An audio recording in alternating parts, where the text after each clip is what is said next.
meus amados irmãos, como vocês viram anteriormente, eu cheguei a fazer um vídeo sobre a obra da piedade e se ela funcionava de fato.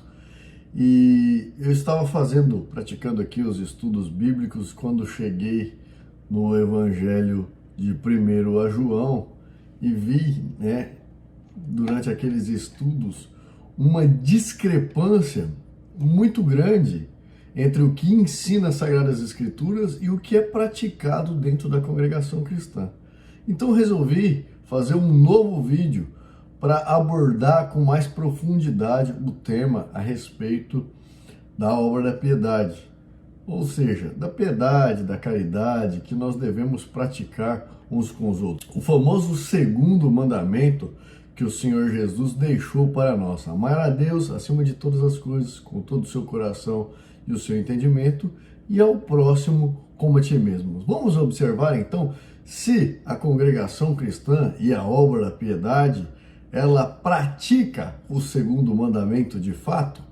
Então eu resolvi dar uma olhada novamente nos tópicos de ensinamento para poder, à luz das Sagradas Escrituras, e fazer uma análise para ver se há alguma coerência ou há alguma coesão com as Sagradas Escrituras. Vamos ver o que diz alguns tópicos de ensinamento. Lembrando que eu vou deixar na descrição desse canal o link aonde você pode acessar vários tópicos de ensinamento de muitos anos e você vai poder, então, por você mesmo, aferir se existem ou não existem esses tópicos de ensinamento. E também, qualquer dúvida, procure a irmã da obra da piedade mais próxima da sua cidade ou o diácono para, então, interpelar ele, perguntar e questionar se é assim mesmo ou se eu estou inventando alguma coisa. E também pode deixar aqui o seu comentário a respeito de alguma discordância da sua parte a respeito do que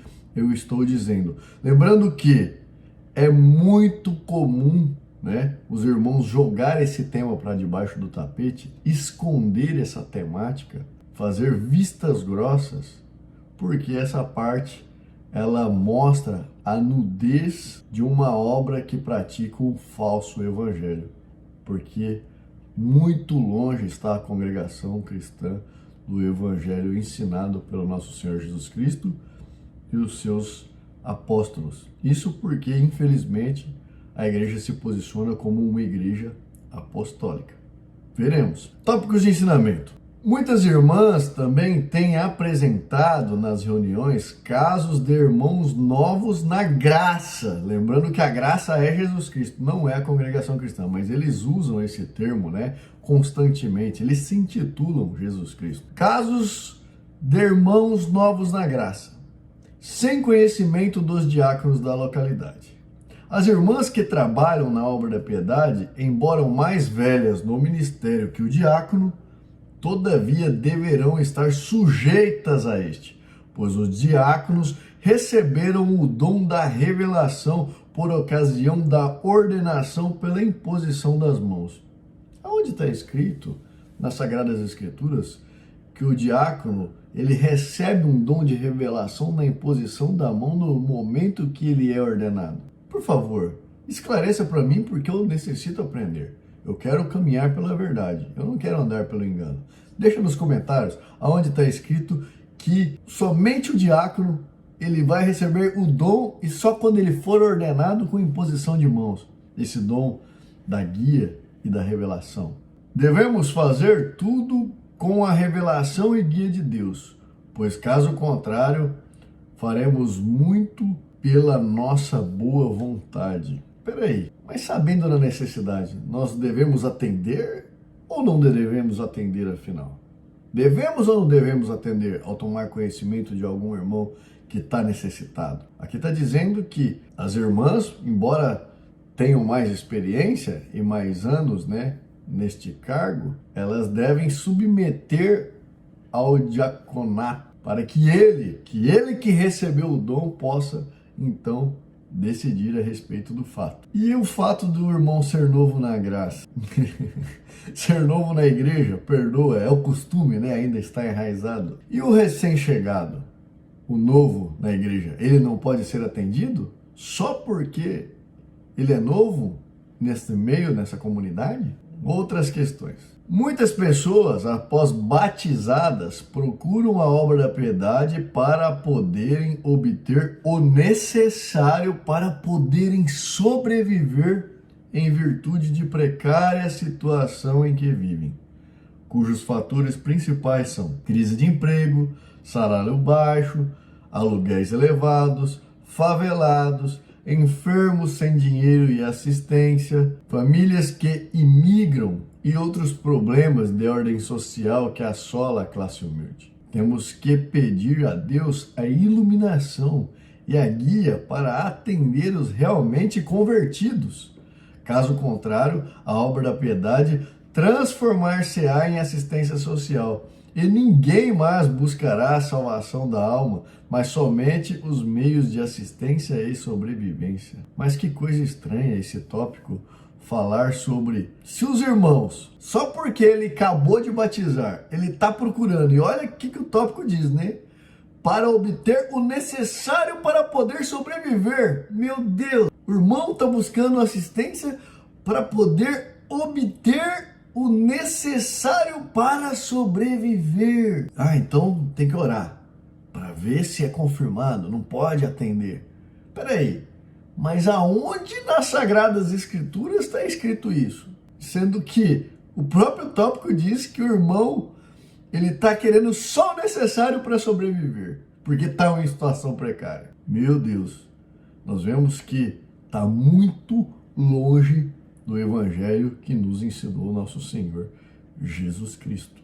Outro tópico. Quando as irmãs vão apresentar o caso, uma delas dirá, Deus seja louvado. E a mesma ou outra fará em voz alta a apresentação, para que todos tomem conhecimento. E em seguida, busca-se a comunhão de Deus para saber se é da sua santa vontade fazer o atendimento. A confirmação deverá ser sempre por 2 ou mais. Se somente um confirmar, então deixa-se o caso para uma verificação melhor. Olha só, tem a necessidade, apresentou a necessidade.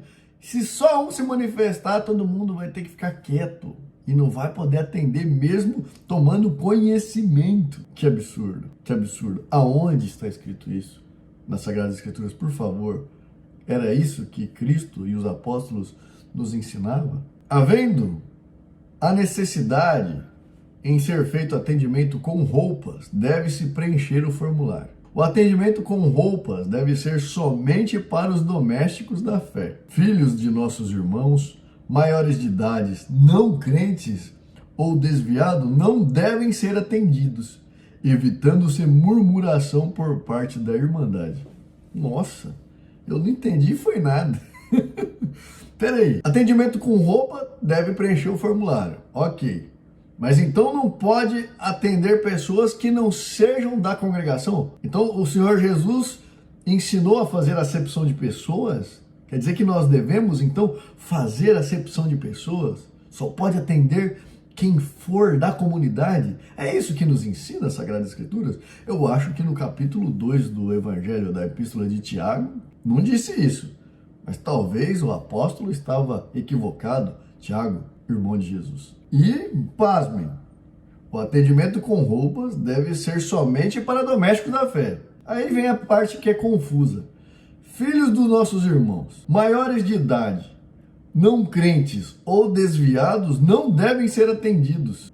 Nossa, quem que pode ser atendido então, meu Deus do céu? Tem misericórdia. Outro tópico de ensinamento. Ao se fazer as visitas, averiguar se a família possui condições para cuidar do necessitado, pois a ela cabe primeiramente cuidar. Bom, isso tem certa razão e nós vamos analisar de acordo com as Sagradas Escrituras. Mas aqui ele está dizendo, né, que eles foram fazer as visitas para averiguar se a família tinha condição de cuidar do necessitado, pois a ela cabe primeiramente cuidar. Se eles estão visitando um necessitado, se a família tivesse condição, já não teria atendido? Fica essa pergunta. Se a família do necessitado tivesse condição, ele estaria passando necessidade? Claro que não. Óbvio que não. Casos apresentados nas reuniões e não respondidos por Deus quer sejam os irmãos diáconos ou as irmãs da obra da piedade, não podem atender mesmo sendo com seus bens, bem como não devem também fazer coleta extras para tais atendimentos. Ou seja, ele está dizendo que quando eles apresentarem um caso na reunião e eles julgarem, e eles colocam até isso na culpa de Deus, nas costas de Deus, na conta de Deus. Então quer dizer que a dureza do coração deles, eles jogam nas costas de Deus. Senhor, a culpa é sua, que não quis que nós atendêssemos. O Senhor endureceu meu coração para não fazer esse atendimento.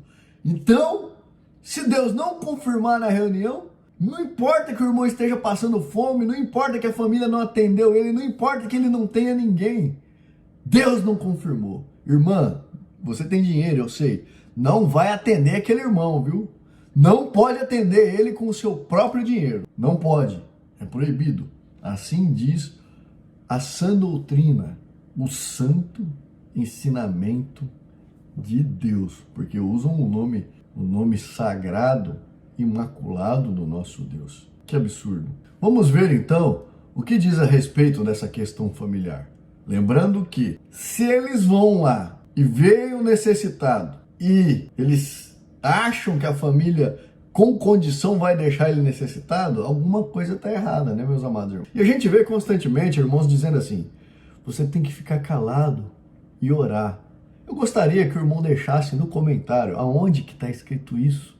Por favor, que aonde você estiver com necessidade, você tem que ficar calado e orar. E agora me responda outra pergunta. Se o irmão foi te visitar e tomou consciência da necessidade, sua oração foi ouvida ou não foi ouvida? Porque alguém já ficou sabendo que você tinha necessidade. Então quer dizer, você orou, alguém já tomou consciência da necessidade e ainda querem submeter a um conselho diaconato com as irmãs da obra da piedade para ver se Deus permite que atenda? Se não importa o meio, os irmãos tomaram conhecimento, por certo, Deus já está mostrando a necessidade. Já está visível. A palavra de Deus manda atender, não manda fazer juízo de valores. 1 Timóteo, essa questão dos parentes cuidar uns dos outros. 1 Timóteo capítulo 5, versículo 8.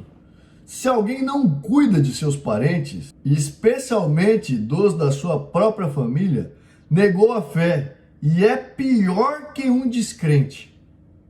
Isso está escrito em Timóteo. Ou seja, se as irmãs da obra da piedade e o irmão diácono chegou e tomou conhecimento que aquele irmão está em necessidade, não tem nem que perguntar se ele tem parente rico, se ele tem alguém que possa ajudar ele. Que se ele tivesse algum parente com condições, ele já teria sido ajudado.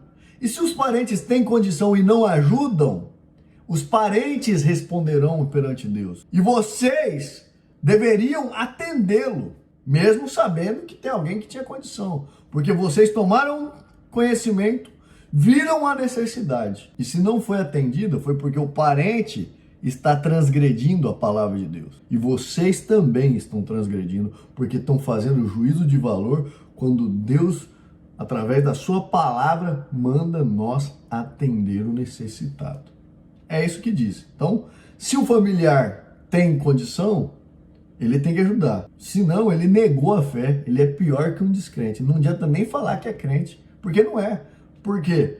Se nós temos que amar ao próximo como a nós mesmos, que amor é esse que eu estou externando? Nenhum.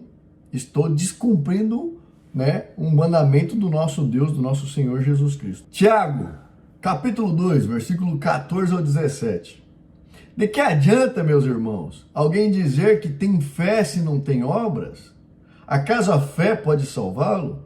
Se um irmão ou irmã estiver necessitando de roupas e do alimento de cada dia, e um de vocês lhe disser, vá em paz, aqueça-se, alimente-se até satisfazer-se, sem porém lhe dar nada, de que adianta isso? Assim também a fé por si mesmo, se não for acompanhada de obras, está morta. Ou seja, esse irmão do ministério e as irmãs da obra da piedade, que tomou conhecimento e não atendeu, porque aqui não está falando que é para você pedir, perguntar para Deus se é para atender. Não, tomou conhecimento e não atendeu. Ah, Deus não permitiu atender, irmão, vá em paz. Não, aqui está falando que essa é uma fé morta.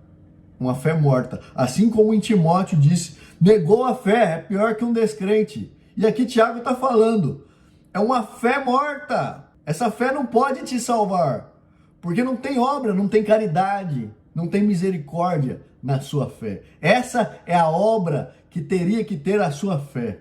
Misericórdia, caridade, amor, compaixão. Tiago, capítulo 1, versículo 26 e 27, nos exorta: se alguém se considera religioso, mas não refreia a sua língua, engana-se a si mesmo. Sua religião não tem valor algum. A religião que Deus, o nosso Pai, aceita como pura e imaculada é esta: cuidar dos órfãos e das viúvas em suas dificuldades e não deixar corromper pelo mundo.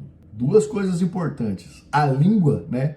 Porque além de mandar o irmão embora, sem atender, não está cuidando do outro, do órfão, da viúva, do necessitado, está praticando aí um falso evangelho. Porque o que esses irmãos fazem é falar da vida dos outros, e é condenar, é culpar ou falar: esse aí, ó, tá cheio de pecado, porque Deus não confirmou. Por certo, ele fez alguma coisa, e sai esparramando para justificar o não atendimento do pobre irmão necessitado.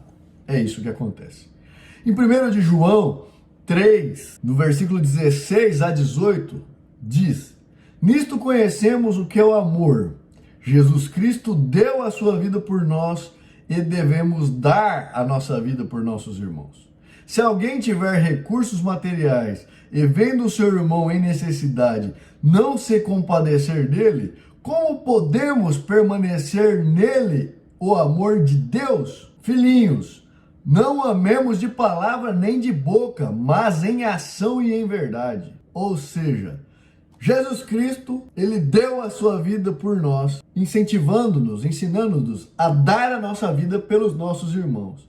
Agora nós, tendo condições, vendo o irmão passar necessidade, não se compadecer por ele, como pode? Como você acha que o amor de Deus está em você? Como você acha que Deus está em você? Como você acha que tem uma fé verdadeira? Você está praticando um falso evangelho. E ainda alerta: filhinhos, não amemos nem de boca, nem de palavra, mas em ação e verdade. Não adianta eu falar: eu sou crente, eu sou misericordioso, eu sou temente a Deus, eu amo aquele necessitado, eu cuido. Somente falar que você é um coitado, falsa humildade, não vai te levar para o céu, meu irmão. Não vai te levar para o céu. Tá cheio de irmãos na congregação cristã pregando um falso evangelho e vivendo um falso evangelho, da boca para fora. É caridoso e humilde. É a própria obra da piedade, não funciona, né? Atende só aqueles que eles acham que Deus confirmou. Eles fazem esse juízo e ainda jogam na conta de Deus. Deuteronômio 15, versículos 7, 10 e 11. Se houver algum pobre em qualquer das cidades da terra que o Senhor, o seu Deus, lhe está dando, não endureça o coração, nem fechem a mão para com seu irmão pobre. Dele generosamente e sem relutância no coração, pois por isso o Senhor, seu Deus, o abençoará em todo o seu trabalho e em tudo o que você fizer. Sempre haverá pobres na terra. Portanto, eu lhe ordeno que abra o coração para o seu irmão, tanto para o pobre como para o necessitado. Essa é a verdadeira obra da piedade. Amar uns aos outros, dar a nossa vida pelos nossos irmãos. Tomando conhecimento da necessidade, devemos atender. Não existe local nas Sagradas Escrituras que permita a nós, como homens mortais, pecadores, fazer juízo de valor ante ao conhecimento da necessidade dos nossos irmãos. Fico por aqui, até o nosso próximo encontro. Fui! Os sinais estão se cumprindo e a cada dia estão mais claros.